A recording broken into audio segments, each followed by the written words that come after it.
अब पढ़ेंगे बेटा अध्याय 4 बिहारी सही से कुछ पद। बिहारी जी रीति काल के कवि हैं। कौन से काल के थे? बिहारी रीति काल के कवि हैं। रीति काल का जो समय था वो समय सन 50 से 1850 तक माना गया। अलग अलग विद्वानों ने अलग अलग समय इसका माना। किसी ने 1843 से 1643 से 1843 तक, संबंध 1700 से 1900 तक माना गया। तो बिहारी रीति काल के कवि हैं और रीति काल के कवियों को 3 भागों में बांटा गया था। रीति मुक्त कवि, रीति बद्ध कवि और रीति सिद्ध कवि। 3 भागों में रीति काल के कवियों को बांटा गया था। रीति मुक्त कवि, रीति सिद्ध कवि और रीति बद्ध कवि।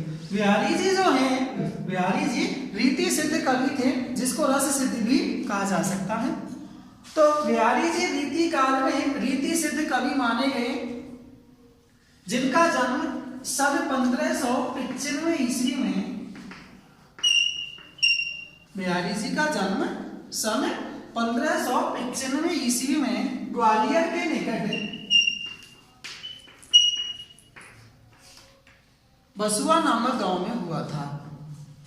बिहारी जी का जन्म सन 1595 ईस्वी में ग्वालियर के निकट बसुआ नामक गांव में हुआ था।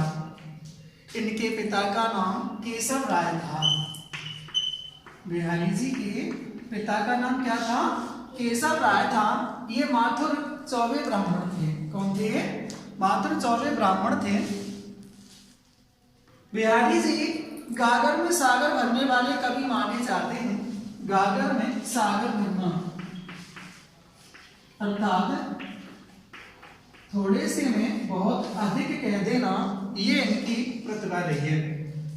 बिहारी जी के पिता केशव राय जी इन्हें 8 वर्ष की आयु में ही ओरछा ले गए, अर्थात ओरछा नरेश के सानिध्य में केशव राय जी रहे। उसके कुछ समय के बाद में ही इनके पिता इन्हें वृंदावन ले गए और बिहारी जी बहुत अधिक समय तक वृंदावन में रहे और वहीं पर राधा कृष्ण की भक्ति करने लगे। बिहारी जी का विवाह भी वही वृंदावन में ही हुआ और वहीं पर अपनी ससुराल में रहने लगे हैं। कुछ समय के बाद में ये राजा मिर्जा जयसिंह, आमेर के राजा थे राजा मिर्जा जयसिंह। राजा मिर्जा जयसिंह के दरबार में बिहारी जी रहे। राजा मिर्जा जयसिंह जो थे अपनी नवोड़ा रानी अर्थात उनकी जो नवयुवा जो रानी थी उसके मोह पास में प्रेम बंधन में पड़ करके और राजा मिर्जा जयसिंह अपने राज्य कर्तव्य को भूल चुके थे। किसी भी दरबारी की हिम्मत नहीं पड़ती थी कि उनसे जाकर के राजा को उनके कर्तव्य की याद दिलाएं। तब बिहारी जी ने राजा मिर्जा जयसिंह को एक दोहा लिख करके भेजा, जिसको पढ़ करके काव्य पारखी राजा समझ गया था और उन्होंने बिहारी जी का बहुत अधिक सम्मान किया और उन्हें अपने दरबार में राजकवि के रूप में रखा। यहाँ पर उनके द्वारा, बिहारी जी के द्वारा जो दोहा लिखा गया था उसमें बिहारी जी ने बताया है, नहीं पराग नहीं मधुर मधु, नहीं पराग नहीं मधुर मधु,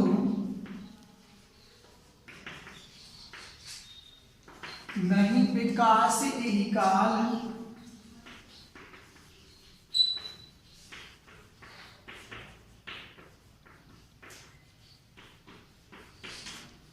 अली कली ही सो बंधो।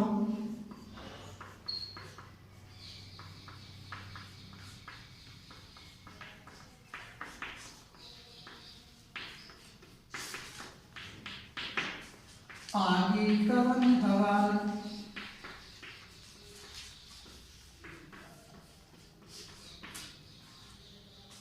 बिहारी जी ने राजा मिर्जा जयसिंह को दोहा लिख करके भेजा, हे राजन, नहीं पराग नहीं मधुर मधु, नहीं विकास यही काल, अली कली ही सो बंधो, आगे कौन हवा। हे राजन, नहीं पराग, पराग होता है पुष्प से पहले की स्थिति पराग होती है, नहीं पराग नहीं मधुर मधु। बिहारी जी कहना चाहते हैं कि नहीं पराग नहीं मधुर मधु। हे राजन, अभी तो इसमें पराग, ये काल, इस काल माने समय, हे राजन इस समय तो अभी से पुष्प में पूर्णतः पराग भी नहीं निकला है, नहीं मधुर मधु, और अभी इसमें रस भी उत्पन्न नहीं हुआ है, मधुर रस भी इसमें नहीं उत्पन्न हुआ है। अली कली ही सो मधु, अली माने भौरा। हे भौरे, तू इस कली से क्यों बंध गया है, तू इस कली से क्यों चिपक रहा है, आगे कौन है हवाला, आगे तेरा हवाला देने वाला कौन होगा। इस प्रकार राजा को और बिहारी जी ने दोहा लिख करके भेजा, अर्थात राजा मिर्जा जयसिंह को संबोधित करते उन्होंने कहा है, हे भौरे रूपी राजन, तुम इस नव युवक अर्थात जब अभी तक ये रानी पूर्ण यौवन में भी नहीं आई है और तुम इतनी जल्दी इनके प्रेम पास में बन रहे हो। इस प्रकार उन्होंने उसको दोहा लिख करके भेजा है, जिसको पढ़ करके और राजा समझ गया और वो आकर के अपने राज्य कर्तव्य में लगे हैं। बिहारी जी के जो दोहे हैं वो गागर में सागर बनने वाले हैं, अर्थात बिहारी जी ने बहुत कम में बहुत अधिक कहने का प्रयास किया है, इसलिए उनके दोहों के बारे में कहा जाता है, सत सैया के दोहरे ज्यों नावक के तीर। सत सैया के दोहरे ज्यों नावक के तीर, ज्यों नावक के तीर, देखने में छोटे लगे, देखने में छोटे लगे, घाव करें गंभीर।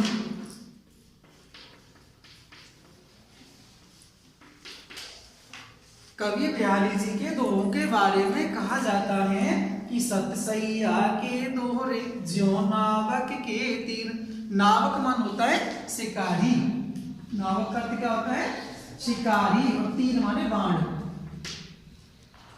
देखने में छोटे लगे, घाव करें गंभीर, गंभीर माने गहरे। रहीमदास बिहारी जी कहना चाहते हैं कि बिहारी जी के सत सैया के दोहे, बिहारी जी के जो दोहे हैं वो ऐसे लगते जैसे किसी शिकारी के तीर होते हैं। देखने में तो वो कैसे लगते हैं, छोटे लगते हैं, लेकिन बहुत बड़ा घाव पैदा करते हैं, गहरा घाव कर देते हैं। उसी प्रकार से बिहारी जी के जो दोहे हैं देखने में तो सामान्य नजर आते हैं, लेकिन बहुत गूढ़तम रहस्य की बातें बताने वाले होते हैं, इसलिए बिहारी जी के बारे में भी ऐसा कहा जाता है।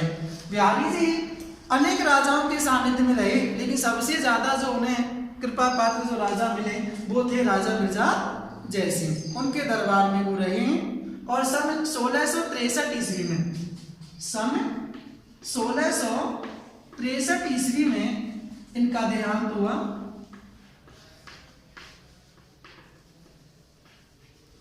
राजा मिर्जा जयसिंह के कहने पर ही बिहारी जी ने सप्तशती की रचना की। किसकी? राजा मिर्जा जयसिंह के कहने पर ही बिहारी जी ने सप्तशती की रचना करी है। इनका एक ही काव्य सप्तशती, कौन सा है? सप्तशती, इसको सप्तशती बोला जाता है। सप्तशती क्या कहा जाता है? सप्तशती, 700। विद्वान मानते हैं कि उनके 700 दोहे। सप्तशती में कितने दोहे? कुछ 713 मानते हैं, कुछ 719 मानते हैं। 713 दोहे बिहारी जी की सप्तशती में थी। यहाँ पर जो उन्होंने सप्तशती काव्य लिखा है, उस सप्तशती ग्रंथ में उन्होंने भक्ति, नीति और श्रृंगार, कौन से? भक्ति, नीति और श्रृंगार की त्रिवेणी, उनके काव्य में भक्ति, नीति, श्रृंगार की त्रिवेणी मिलती है। तीनों भक्ति, नीति और श्रृंगार। बिहारी जी ने अपने दोहों में श्रृंगार रस का बखूबी से प्रयोग किया है। उन्होंने प्रकृति चित्रण, नारी सौंदर्य का, भक्ति आदि का अपने दोहों में विशेष योगदान दिया है। जैसे देखो,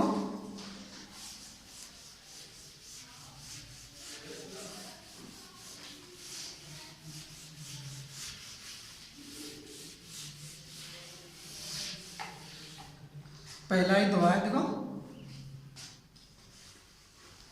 मेरी भव बाधा हरो नागर सोई, मेरी भव बाधा हरो, राधा नागर सोई।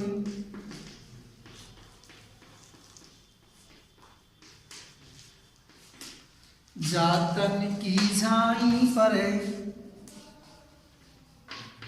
जा तन की झाई परे, श्याम हरित दुति होई।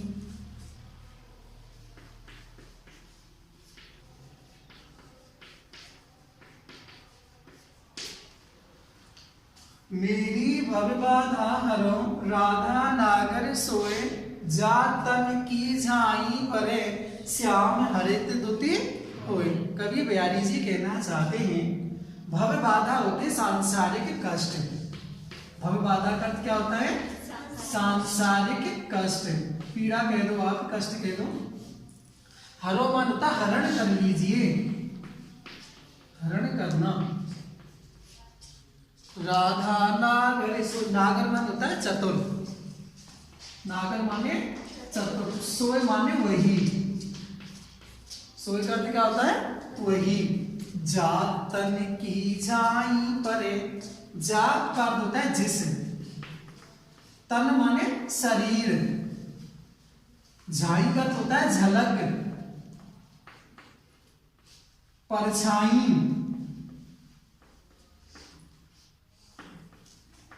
श्याम का अर्थ होगा कृष्ण, काला, हरित दुति, हरित दुति का अर्थ होगा पुण्य भी होता है, हरा रंग भी होता है, हरा वर्ण, और प्रसन्न भी होता है भैया।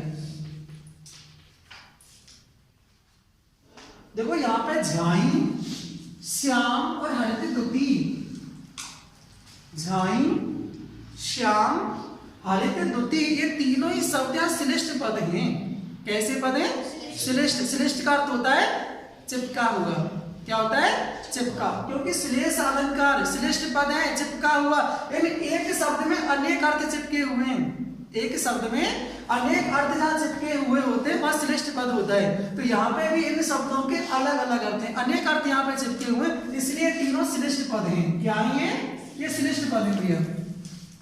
मेरी भव बाधा हरो, बिहारी जी ने अपने सप्तशती ग्रंथ में पहला दोहा मंगलाचरण के रूप में, किसके रूप में? कवि बिहारी जी ने अपना जो प्रथम दोहा है वह मंगलाचरण के रूप में प्रयुक्त किया है। मंगलाचरण है, स्तुति किया राधा जी की। किसकी? राधा जी की स्तुति करते हुए यहाँ पर बिहारी जी कहना चाहते हैं मेरी भव बाधा हरो, राधा नागर सोई। हे चतुर राधा जी, नागर माने चतुर, हे चतुर राधा जी आप मेरी सांसारिक बाधाओं का हरण कर लीजिए, आप मेरी सांसारिक कष्टों को मिटा दीजिए। जातन की झाई पर, आपके शरीर की झलक मात्र, झाई करते झलक मात्र, आपके शरीर की झलक मात्र पड़ने से श्याम श्री कृष्ण दुति हो प्रसन्न हो जाते हैं। हे चतुर राधा जी आपके शरीर की झलक मात्र पड़ने से श्री कृष्ण प्रसन्न हो जाते हैं, तो आप भी मेरी सांसारिक बाधाओं को हर लीजिए, मेरी सांसारिक बाधाओं का हरण कर लीजिए। ऐसा बिहारी जी अपने इस दोहे में बता रहे हैं। आप इसका दूसरा अर्थ भी कर सकते हैं। दूसरे अर्थ में आप कह सकते हैं, कवि बिहारी जी कहना चाहते हैं हे चतुर राधा जी आपके स्मरण या परछाई, हे राधा जी आपकी परछाई मात्र पड़ने से, आप ऐसे कह सकते हो। यहाँ पर आप श्याम का अर्थ पाप भी लगा सकते हो और हरित दुति का अर्थ पुण्य हमने लगा ही दिया है, और झाई का अर्थ आप स्मरण भी कर सकते हो। हे चतुर राधा जी आपके स्मरण मात्र से, कवि बिहारी जी कहना चाहते हैं हे चतुर राधा जी आपके स्मरण मात्र से संसारी लोगों के पाप इसमें पुण्य में बदल जाते हैं। तो आप भी मेरी सांसारिक बाधाओं का हरण कर लीजिए, मैं भी आपका ध्यान कर रहा हूं, इसलिए आप भी मेरे सांसारिक कष्टों को हर लीजिए, दूर कर दीजिए। आप इसको ऐसे तीसरे अर्थ में भी आप इसको कह सकते हो, हे चतुर राधा जी, जिस प्रकार से आपके शरीर की परछाई मात्र, क्योंकि राधा जी का जो शरीर है वो कैसा है, सुनहरी कह दो आप, गोरा शरीर है उनका, उसे सुनहरी शरीर अर्थात उसकी परछाई से काला जो रंग है, अर्थात जब काले रंग में और सफेद रंग मिलता है तो कैसा रंग बनता है, हरा रंग बन जाता है। कैसा, हरे वर्ण की प्रतीति होती है। उसी प्रकार से आप भी मेरी सांसारिक बाधाओं को हर लीजिए। समझ रहे हो बात भी? तो यहाँ पे बिहारी जी ने अपने प्रथम दोहे में राधा जी की स्तुति की है, मंगलाचरण है। क्या है, मंगलाचरण रूप में राधा जी की स्तुति की है। इसलिए यहाँ पे भी देखो बिहारी जी ब्रज भाषा, कौन सी, समर्थ ब्रज भाषा का प्रयोग कवि ने अपने दोहों में किया है। तो आप यहाँ पे लिख सकते हो ब्रज भाषा। कौन सी भाषा का प्रयोग हुआ है, ब्रज भाषा का प्रयोग बिहारी जी ने अपने दोहों में किया है। ब्रज भाषा दोहा छंद है। कौन सा छंद होगा इसमें भैया, दोहा छंद।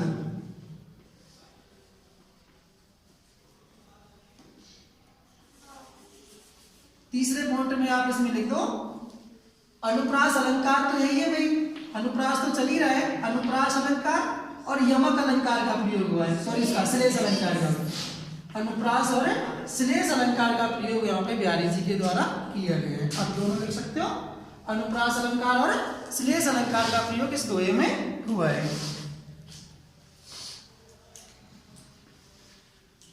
दूसरे नंबर का देखें भैया, तो पर बारों उर्वशी सुन राधिके सुजान, तू मोहन के उर्वशी है उर्वशी समान। तो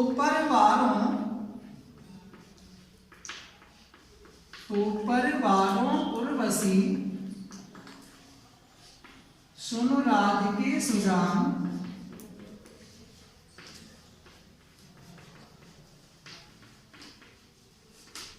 तू मोहन के उर्वशी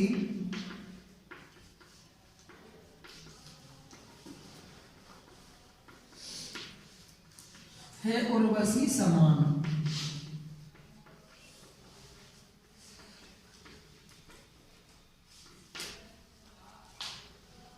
तो परवारों उर्वशी सुन राधिके सुजान, तू मोहन के उर्वशी है उर्वशी समान। यहाँ पे कवि बिहारी जी राधा जी की सुंदरता का वर्णन करते हुए बताते हैं, वो कहते हैं ये राधा जी आप अत्यंत ही सुंदर हो, आपके सामने तो स्वर्ग की अप्सरा भी कुछ भी नहीं है, आपका सौंदर्य अति अनुपम है। तो बिहारी जी यही बताना चाहते, तो पर वारों, तो पर का मतलब आप पर या तुझ पर कह दो आप पर, वारों मन होता है न्योछावर करना, वारों का अर्थ क्या होगा, न्योछावर। तो पर वारों उर्वशी, उर्वशी इस उर्वशी का अर्थ होगा भैया उर्वशी अप्सरा, उर्वशी अप्सरा, स्वर्ग की अप्सरा है उर्वशी, कौन होगी, स्वर्ग की अप्सरा उर्वशी। ध्यान रखना पहले उर्वशी का अर्थ पढ़ रहे हैं हम, 3 बार उर्वशी शब्द आया, ध्यान रखना, उर्वशी स्वर्ग की अप्सरा, स्वर्ग की अप्सरा उर्वशी। पहले उर्वशी शब्द का अर्थ क्या होगा, उर्वशी स्वर्ग की अप्सरा है उर्वशी। सुन राधिके सुजान, सुजान का कोई चतुर, तू मोहन के उर्वशी, मोहन कौन, कृष्ण, अर्थात जो सभी के मन को मोहित करने वाले हैं, मोहन कौन है, कृष्ण के उर्वशी, उर्वशी और माने हृदय में, और का अर्थ क्या होगा, हृदय में, वसी माने बसी हुई हो, उर्वशी। तीसरे उर्वशी का अर्थ होगा आभूषण, तीसरे उर्वशी का अर्थ क्या होगा, आभूषण, गले में पहने जाने वाला आभूषण, उसको भी उर्वशी बोला जाता है, गले में पहने जाने वाला आभूषण।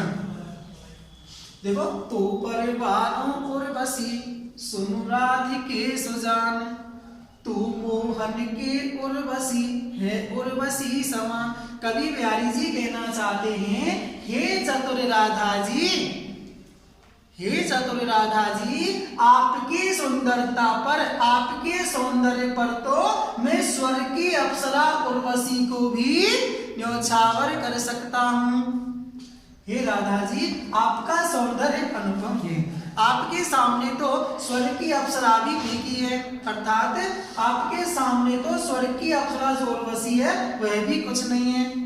मैं आपके उस सौंदर्य पर तो स्वर्ग की अप्सरा उर्वशी को भी न्योछावर कर सकता हूँ। तू मोहन के उर्वशी, आप तो उस श्री कृष्ण के उर्वशी, हृदय में किसके समान, उर्वशी आभूषण के समान वसी हुई हो। कवि बिहारी जी कहना चाहते हैं, हे चतुर राधा जी, मैं आपके ऊपर तो, आपके सौंदर्य पर, आपकी सुंदरता पर तो स्वर्ग की अप्सरा उर्वशी को भी न्योछावर कर सकता हूँ। आप तो श्री कृष्ण अर्थात जो सबके मन को मोहित करने वाले हैं, ऐसे श्री कृष्ण के हृदय में उर्वशी आभूषण के समान बसी हुई हो। यहाँ पर भी बिहारी जी ने देखो उर्वशी उर्वशी शब्द 3 बार आया है और तीनों बार ही अलग अलग अर्थ की प्रतीति कराई है इसने, इसलिए यहाँ पे यमक अलंकार का प्रयोग होगा। कौन सा होगा, यमक अलंकार प्रयोग। जहाँ काव्य पंक्ति में कोई शब्द जितनी बार आता है और उसके उतने ही भिन्न भिन्न अर्थ निकलते हो, वहां पे यमक अलंकार होता है।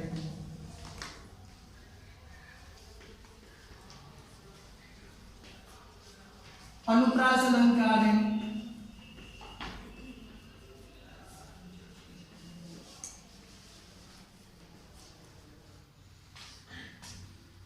और देखिए अब उर्वशी के ऊपर उर्वशी को ही न्योछावर करना हो रहा है। विरोधाभास अलंकार है, कौन सा है, विरोधाभास।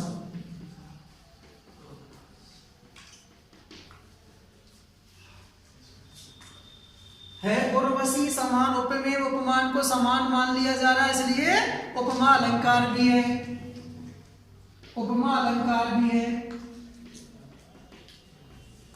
उपमा अलंकार का भी प्रयोग इसमें हुआ है। एक देखिए आप, उपमेय उपमान अर्थात उपमान को उपमेय के विपरीत मान लिया जा रहा है, इसलिए प्रतीप अलंकार भी है, प्रतीप अलंकार का भी प्रयोग हुआ है। लेकिन अगर आप इसे पूछ लिया जाएगा तो आपको पहले नंबर पे यमक अलंकार करना है इसमें, ठीक है भैया। कौन सा करना होगा इसमें, पहले आपको यमक अलंकार करना होगा। तो यहाँ पे मुख्यतः यमक अलंकार का प्रयोग मानेंगे, जो आपके सिलेबस में अब नहीं रहा है। यमक अलंकार तो है, अनुप्रास, यमक, श्लेष और उपमा, 4 अलंकार आपके कोर्स में। तो यहाँ पे आपको मुख्यतः कौन सा माना जाएगा, यमक अलंकार माना जाएगा, ठीक है भैया। अब देखो चलिए,